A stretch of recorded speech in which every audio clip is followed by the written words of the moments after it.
दोस्तों, अनुष्ठान क्लास में आप सभी का बहुत बहुत स्वागत है। एनसीईआरटी केबीएस पीआरटी के लिए हम सभी रिमझिम कक्षा 4 की पाठ्यपुस्तक पढ़ रहे हैं, जिसमें आज हम पढ़ेंगे चौथा चैप्टर, जिसका नाम है नन्हा फनकार। आइए इस कहानी को हम पढ़ें कि नन्हा फनकार की क्या कहानियाँ हैं। तो कहानी स्टार्ट करते हैं। वह लड़का एक चौकोर लाल पत्थर के पास बैठ गया। उसने जल्दी जल्दी कोई प्रार्थना बुदबुदाई और छेनी हथौड़ी उठाकर अपने काम में जुट गया। कुछ दिन पहले ही उसने इस पत्थर पर घंटियों की कतारें और कड़ियाँ उकेरना शुरू किया था। ठीक है। लड़के ने एक अधबनी अधूरी घंटी पर छेनी की नोक टिकाई और सावधानीपूर्वक हथौड़े से घंटी पर नक्काशी करने में जुट गया। हथौड़े के वार से पत्थर पर जो कटाव उभरता, उससे पत्थर की किरचें छितरा जाती और वह आंखें सिकोड़ लेता। साथ साथ धीमी आवाज में वह कुछ गुनगुनाने भी लगता। उसके चारों ओर दूसरे संगत राज भी अपने अपने काम में डूबे हुए थे। केशव 10 साल का था। वह अभी अपना काम सीख ही रहा था। पिता के एक बार करके दिखा देने पर वह सीधी लकीरों वाले और घुमावदार डिजाइन उकेर सकता था।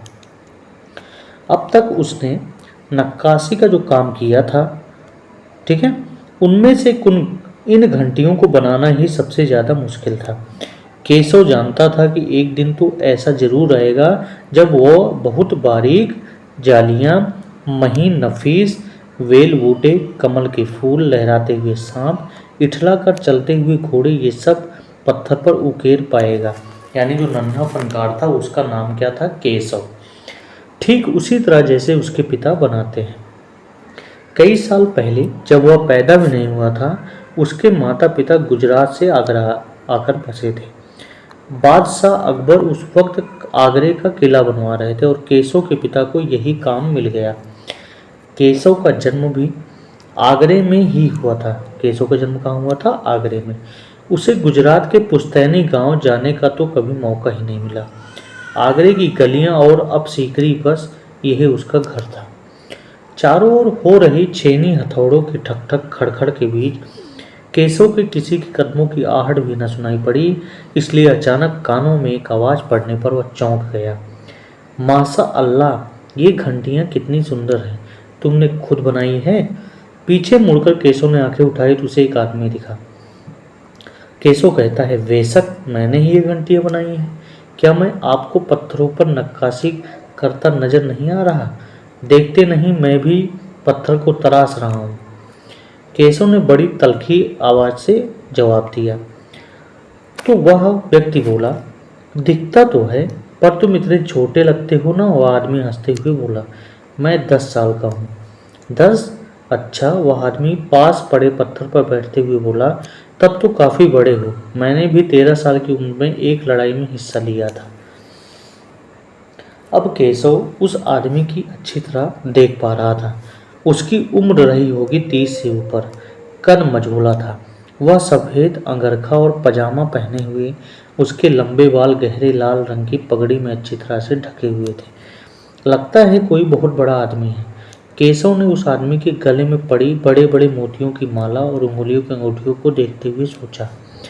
तीखी नाक, बड़ी बड़ी आंखें, होठों को ढकते हुए नीचे की तरफ आती घनी मूछें। केशव उस आदमी के व्यक्तित्व का मुआयना कर ही रहा था, तभी उस आदमी ने एक नक्काशी की तरफ इशारा करते हुए कहा, इस लड़ी में अभी काफ़ी काम बाकी है। इससे पहले केशव कोई जवाब देता, उसने किसी के तेजी से दौड़कर आने की आवाज़ सुनी। यह और कोई नहीं, महल का पहरेदार था। हुजूर, माफ़ करें, मुझे आपके आने का पता नहीं चला, हाँफते हुए उसने बोला। फिर वह मुड़कर भौचक से खड़े केशव को घूरते हुए बोला, बेवकूफ़, खड़ा हो। हुजूर आला के सामने बैठने की जरूरत कैसे की तूने? झुककर सलाम कर इन्हें। अब केशव का माथा ठुनका। उसे कुछ कुछ समझ आ रहा था। बदहवासी में छेनी हाथ से छूटकर नीचे गिरी और वह जल्दी से उठकर खड़ा हो गया। अरे कहीं ये बादशाह अकबर तो नहीं? यह ख्याल आते ही उसने झुककर सलाम किया और खरगोश की सी कतार नजरों से अकबर को देखने लगा। अकबर को पहरेदार की दखलंदाजी भली न लगी। उसने खींचकर पहरेदार को वहां से जाने का इशारा करते हुए कहा, ठीक है सिपाही, कुछ देर के लिए हमें अकेला छोड़ दो। पहरेदार तो चला गया, मगर केशव असमंजस में था कि उसे क्या करना चाहिए। वापस अपना नक्काशी का काम शुरू करे या बादशाह के हुक्म के इंतजार में खड़ा रहे। दिल तो उसका अभी भी धक धक कर रहा था, हाँ, पर अब वह डरा हुआ नहीं था, क्योंकि अकबर प्यार से उसे देखते हुए मुस्कुरा रहे थे। अकबर ने नरम आवाज में पूछा, तुम्हारा नाम क्या है? केशव, उसने नपा-तुला जवाब दिया। केशव, क्या तुम मुझे नक्काशी करना सिखाओगे? उलझन में पड़े केशव ने तुरंत सिर हिला दिया। तब तो तुम्हें मेरे लिए हथौड़ा और छेनी का भी इंतजाम करना होगा। केशव फुर्ती से अपने पिता के पास भागा और उनका छेनी हथौड़ा उठाकर उल्टे पांव लौट आया। दोस्ताना अंदाज में अकबर केशव के पास जमीन पर बैठ गए और पास में बड़े पत्थर को खींचते हुए बोले, ठीक है, अब बताओ मुझे क्या करना है। केशव ने संदेह भरी नज़र से अकबर की ओर देखा। हुजूर, क्या आप यह सब करेंगे? क्यों नहीं, मुझे तो विश्वास है कि मैं सीख ही लूँगा। नहीं नहीं, मेरा मतलब ये नहीं है, केशव सकपका गया। दरअसल मैं कहना चाहता हूँ कि आप इतने बड़े बादशाह हैं, ये ठीक नहीं लगता, उसने कुछ अनमने भाव से कहा। अकबर हंसकर बोले, अच्छा, लेकिन पिछले हफ्ते तो मैंने मिट्टी से भरी डलिया ढोने में किसी की मदद की थी, क्या वह काम उससे भी ज़्यादा मुश्किल है? केशव अभी भी असमंजस की स्थिति में था। वह अकबर के पास बैठ गया, उन्हें छेनी पकड़ने का सही तरीका सिखाने लगा। फिर जैसे ही केशव ने पिता से सिखाया था, उसने कोयले के टुकड़े से पत्थर पर लकीर खींचकर एक आसान सा नमूना बनाया और गंभीरता से कहा, देखिए, सिर्फ इन्हीं लकीरों को बहुत ध्यान से तराशना है। अकबर ने पत्थर पर छेनी रखी और जोर से हथौड़े से वार किया, जिससे कटाव ज़्यादा गहरा हो गया। अरे अरे, नहीं नहीं, केशव ने तुरंत गलती पकड़ी। हथौड़े को आहिस्ता से मारना है, ऐसे उसके करके दिखाया, और हाँ, अपनी आंखें थोड़ी मीच कर रखे, वरना किरचे उड़कर आंखों में चली जाएगी। अकबर मुस्कुराया, जी हुजूर। आगे जवाब में केशव भी मुस्कुरा उठा। वह लगभग भूल ही गया था कि उनकी बगल में बैठा हुआ व्यक्ति हिंदुस्तान का बादशाह है। एक अनाड़ी से वयस्क पर अपने काम की धाक जमाने में उसे मजा आ रहा था। वह बड़े ध्यान से देख रहा था कि अकबर किस तरह लकीरों को उकेर रहे हैं। बादशाह से जरा भी चूक हो जाने पर फौरन उसकी त्योरियां चढ़ जाती।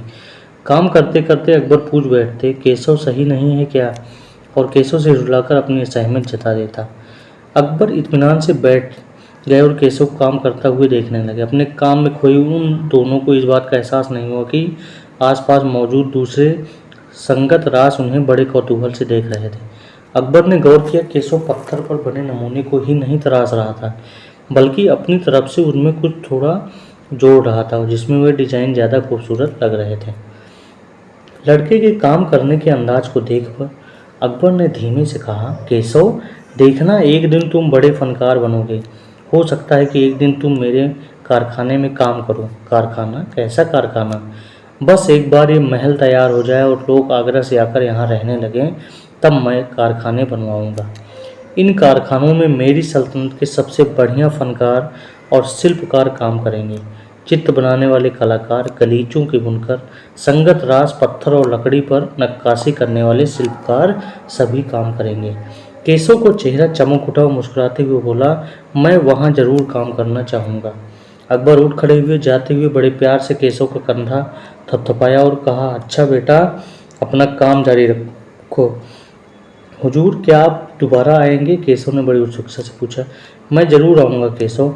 फिर तो पूरे दिन संगत रासों के बीच केशव की धूम मची रही और बार बार बादशाह से हुई अपनी मुलाकात सबको सुनाता रहा। रात हो चली थी। केशव बहुत थका हुआ था, पर आंखों में नींद कहाँ। वह धीरे से अपने पिता के बिस्तर में घुस गया। पिता ने मुस्कुरा के कहा, तुम तो अभी से इतने प्रसिद्ध हो गए हो। बादशाह सलामत ने कहा है कि एक दिन मैं बहुत बड़ा कलाकार बनूंगा। अपने सिर को पिता की बाहों से सहारे टिकाकर केशव ने धीरे से बोला, हमारे बादशाह बहुत ही नेक इंसान है। बिल्कुल सही, पिता ने कहा। कुछ सोचकर केशव ने पूछा, बाबा, एक बात बताओ, बादशाह के पास आगरा में एक से बढ़कर एक खूबसूरत महल है, फिर वे सीकरी में यह शहर क्यों बनवा रहे हैं? पिता ने कुछ याद करते हुए बताना शुरू किया, हाँ बेटा, बादशाह का आगरा बहुत सुंदर शहर है, पर सीकरी में नया शहर बनवाने का भी एक खास कारण है। मैंने सुना है कि जब बादशाह अकबर की कोई संतान नहीं थी, इस वजह से वे हर वक्त परेशान रहते थे। वे बहुत से साधु संतों और फकीरों के पास गए। भटकते भटकते बादशाह ख्वाजा सलीम चिश्ती के पास सीकरी गए। उन्होंने ही बादशाह को बताया कि उनके एक नहीं 3-3 संतानें होंगी, शहजादा सलीम, मुराद और दनियाल। केशव ने चहकते हुए कहा, बिल्कुल सही। तब बादशाह ने ख्वाजा सलीम चिश्ती के सम्मान में सीकरी में नगर बसाने का फैसला किया था। केशव ने कहा, अच्छा अब समझा, इसलिए बादशाह अकबर ने अपने बेटे का नाम सलीम रखा है। हाँ, और इसी कारण हम यहाँ एक नए शहर के लिए पत्थरों को तराश रहे हैं। केशव उम्मीदी आवाज़ में बोला। पिता ने देखा कि उनका लाडला बेटा सो गया है। तो इस तरह से जो नन्हे फनकार था वो यहाँ पे कविता वो कहानी जो है कंप्लीट होती है, जिसमें अकबर को के बारे में बताया गया है। ठीक है, तो केशव ने क्या पिताजी से पूछा, क्या अकबर से कहा, ये सभी चीज़ें आपको याद रखनी होंगी, तभी आपके एग्ज़ाम में काफ़ी यूजफुल चीज़ें आएंगी।